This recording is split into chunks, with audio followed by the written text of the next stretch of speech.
Talo falne fo itula ai olau Samoa Entertainment TV mana Atamua mai apia. E se fulu tasi miliona fa se lau tolu fulu wafe le vai ngā tupe ua atofa mo le pulengo tulisi e Samoa. O le tupe fa asoa ua taati atu i lau lau komiti fa palemene, peitai. E na olta ilua se fulu wafe ta la ua avatu i le asosial au fai pisanisi e salafai ma le lua se fulu wafe ua avatu i le Samoa Mamanu Design and Manufacturers Incorporated. Luas frua fe mo vai ngā le Samoa Workers Associations. Peitai, o le sultasi, tensimal fatolu miliona lea, a le pulengo tulisi. E lima se lau lima se fulu wafe ua atofa mo le Samoa Chamber of Commerce. Fa se lau lima se fulu wafe mo le Samoa Business Hub. Se lau wafe mo le Samoa Association of Manufacturers of Exporters.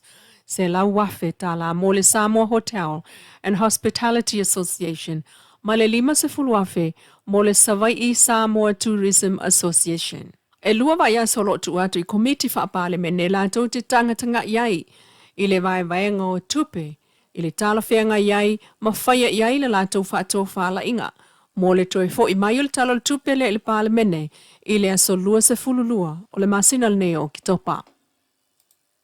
A o te talalo i ai le campaigni Say No to Illegal Drugs, le ai i fuala au whaasaina, i Samoa le vai oso nei, ma tau la mualim tanga ruenga o leo ai o mole mawina le watu fo i ai o lango malosi, a le mtanga ruenga o wha masinonga, i sa o wha moe na sao noa wha apitu ai fo i le fionga le sui pāle mia, muli pola ana rosa ale molio o le sui minister mtanga ruenga o leo le tā ua, o leo mai wha atasi e wha ata ua le wha moe. Maia whaafitai ai fo ile malo Australia.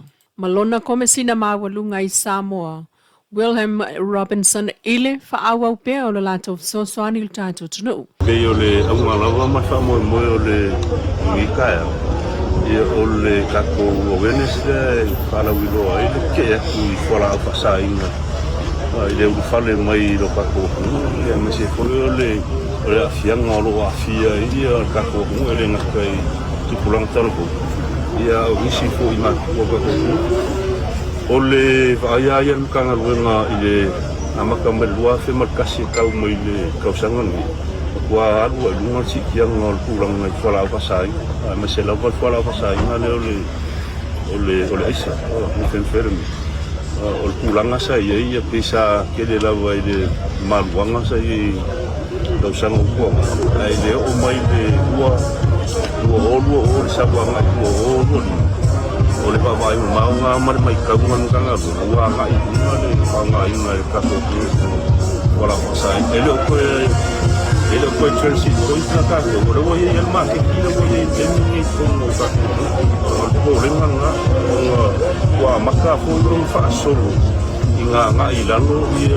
le ma ko la ko fa vai wala pasai ele nga ka ko o le afianga fo yo kama ka le kulanga se ye pisa ke le no li ino fa pia fa mai no fora fa sai e lo ame ka winga ke no amaka ke no a ko ye le ku pa do kama ka ya to fa mai no fora fa sai no ye pisa al ko le ke le na le ni kanga Peta e pisi ai matanga luenga i e whaia campaigni e te atu fuala au whaasa. Ai olo mōli mawina maile maua e vasu su e whaapito o ngā tai whale e whaamautu i haua i le Coast Guard Kara Midget i le umane o lana mission no le Operation Pacific Viper.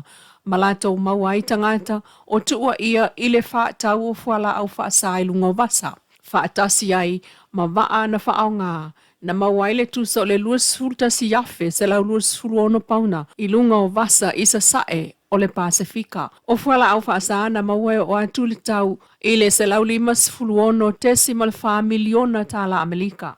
Malipo tia mai Honolulu e lasi misiona whaatatau i le tinea o le sosolo le whaataunga o fuala au whaasa o lo whaavea i lungo o tuvasa e au fiai ma vasa o le Pasifika. O fiti wa moli mawina le mawa e o le whaafita auli. Whapena fo i le whaingo fie o na maua i le motu i sasae. O moli mawina fo i leo le tātua tunu. Le whaonga ai o whanau talavou o tamama teine tama mātu tua e whaatau o fuala au whaasa. Ai o Samoa la vaia. E se fululua maasina o lana misiona o tau la muai nei le mtanga ruenga o leo leo ilana polkala me whaalawi loa o le Say No to Drugs. Say no to illegal drugs for our family. I tala tuli loa e tu maupea le una ia o tupe maua le malo e ala i le muli muli ta ia o ta iala mawhainga whaavai. O whaamalo sia le mtanga luenga o tupe maua ma le mtanga luenga o tiute. Ma whaamawina i le si tia maua lunga o tupe maua mai tupe whaasili mai tupe mama whaala poptonga le malo. E pe o le tasili miliona ta la mai le Samoa Airways moto sanga whaal tupe tolu mai le lua olua tolu lua olua lima. Ma le se fululua miliona tala mai le Pacific Forum Line, le PFL moto sanga wha al tupe wha, lua o lua tasi i le lua o lua wha. O nā tupe, sa au mai i tonu o le kuata mua mua o le tausanga wha al tupe lua o lua lima, lua o lua ono. Mātangi ai le ausia e le pifa la, o whainga wha apaanga ma le Neptune Pacific Line, sa wha avai mai i le lua o sfulwha talu, ona whaatau motu ele malo le company le lua o sfulua mo le wha le leo au nanga o waa ma fe whaatau inga ile atu Pasifika. Inisi o tala wa fola mai nei el minister o tupe mulipola ana rosa ale molio o le amatatu ile aso mua ya anuali lua o luono. Ona ao le la fonga mo ota la fuai le waste levy. Ilunga o oloa e ao fiai fangunga o atingi apa alamini mata vale. O se whainga mo le fua whaatawina, ma whaamalo si eile tau ma whainga e wa aile lei ia ota la whai. Whaititi al whaatama i o le siosio manga, ma le malu pui o puna o a whaalnatura mo tūpulanga whai mai. Ua whaasoa atu le lua se fulu lua miliona iwa se lau walu sulfa afe, iwa se lau walu fulu tala, ilem tanga luenga o whaatu angam whainga whaiva. Ai wa mai tawina, e na ole ta ilua se fulu afe wa atofa mo le asosio whaifa atu anga Samoa, ma le asosio tautaia Samoa. Ngā luenga whaatino, ala mta ngā luenga olo ave i ele sfutolu miliona, ono se lau lua sfulu afe. O ngā luenga whaatino tu ina atu isi vaenga, wa ave i ele ono miliona ma le wha sfulu afe. E au fiai ma le wha la poptonga, so enga wha saia nisi e Samoa. Wa vatu i ele 5 miliona, ono se lau 5 sfulu afe valu se lau. Lua se lau afe tala so sa iete mo le pui o manu. Ma le se lau 5 sfulu afe, mo le wha la poptonga tina ina o pisinisi e tina amta maitai. Ua a ave tala o leo ngā le vaisa salapa o lo ngau si e Samoa mo tangata lo o a fia le kānesa mai singa se o le tino. Peitai, ua iai wha maunga ma wha maoninga i leo ngā le vai lea i tangata na wha ina wha longono le tino i lo tātua tunuu. Mai ua toe mauai wha moenga ile wha awa wai o na soifua pea. O wha mawina le mtanga ruenga le soifua maloloina le wha o popo peo tangata a fia o Samoa. Ile maisuka, toto mawalunga, o le ngungu, whaamama o le toto, o le tale, o le tua tinga o tuli malkanesa. Ai ua moli mawina foi, suinga manuia o nā afianga i tangata o lo o lata utau mawhaina le vaisa salapa. O le vai leo lo ngau sia la vai Samoa, ua mai atapena, ma pāsia whaale soifua maloloina lona saunga le mu.